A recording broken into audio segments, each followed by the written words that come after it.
saya sendiri Risna Agustiani, Enda Trianarni, Selva Puspita, Faiza Ananda. Baiklah, hari ini kami akan melakukan podcast dengan materi yang berjudul Kepemimpinan Pendidikan. Di sini saya dan teman saya Enda Trianarni sebagai penanya, dan di samping saya ada Kak Faiza dan Kak Sela sebagai narasumber.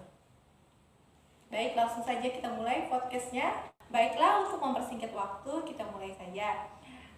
Kan materi hari ini kan tentang kepemimpinan pendidikan. Menurut Kak Faiza sendiri, apa sih itu kepemimpinan?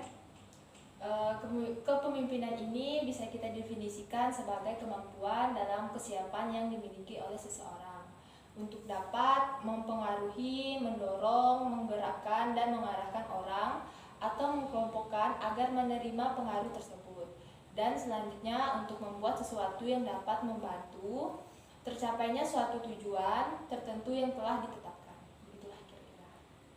Dan menurut Kak Sela, apa sih fungsi pokok dari kepemimpinan pendidikan ini?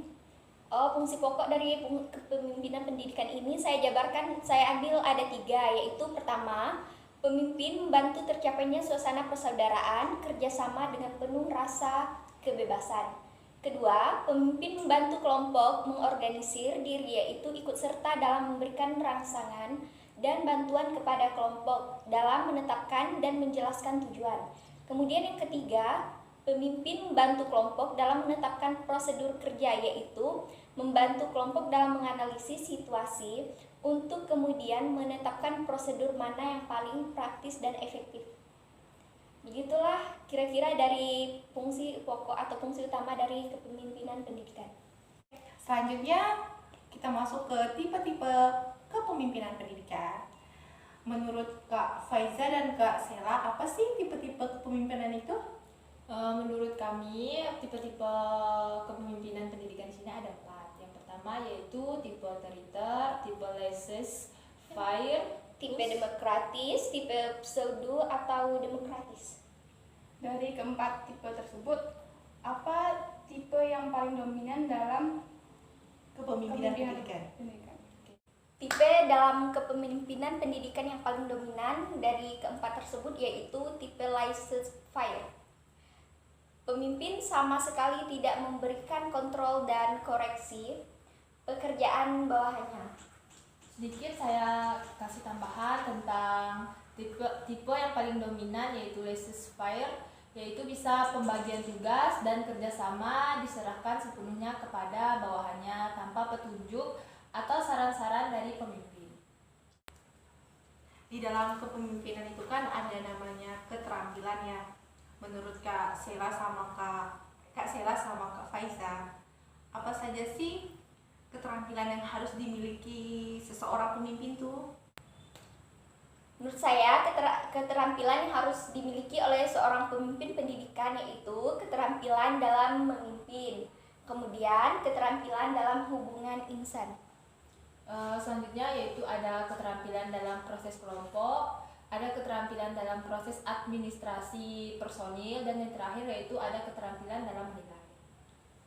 Selanjutnya yang kita ketahui kan ada 4 pendekatan dalam kepemimpinan pendidikan. Apa saja sih menurut Kak Sela sama Kak Faiza pendekatan-pendekatan itu? Di dalam pendekatan kepemimpinan pendidikan di sini ada 4, yaitu ada pendekatan dalam sifat, pendekatan perilaku, pendekatan kontingensi, dan yang terakhir yaitu pendekatan terpadu.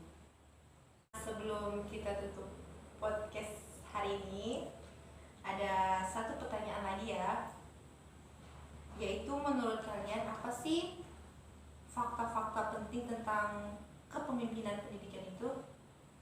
Menurut saya, fakta-fakta penting tentang kepemimpinan pendidikan itu sejak dulu, kerjasama dan saling melindungi telah muncul bersama-sama dengan peradaban manusia. Kerjasama tersebut muncul pada tata kehidupan sosial masyarakat atau kelompok-kelompok manusia dalam rangka untuk mempertahankan hidupnya, menentang kebiasaan binatang dan menghadapi alam sekitarnya. Kemudian berangkat dari kebutuhan bersama tersebut terjadi kerjasama antar manusia dan mulai unsur-unsur kepemimpinan. Saya tambah sedikit tentang fakta-fakta dalam kepemimpinan pendidikan ini. Orang yang dipilih menjadi pemimpin adalah orang yang mempunyai kelebihan segala-galanya dari pimpinannya. Contoh, paling kuat, berani, berpengalaman, cerdik, dan sebagainya. Pemimpin harus mampu memenuhi dan melayani kebutuhan.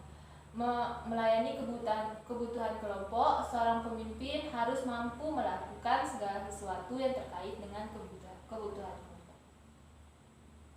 Mungkin hanya itu yang bisa kami jelaskan Dari kepemimpinan pendidikan. Oke. Kira sekian podcast dari kelompok kami. Terima kasih kepada kedua narasumber, Kak Faiza Ananda dan Kak Sheila Puspita.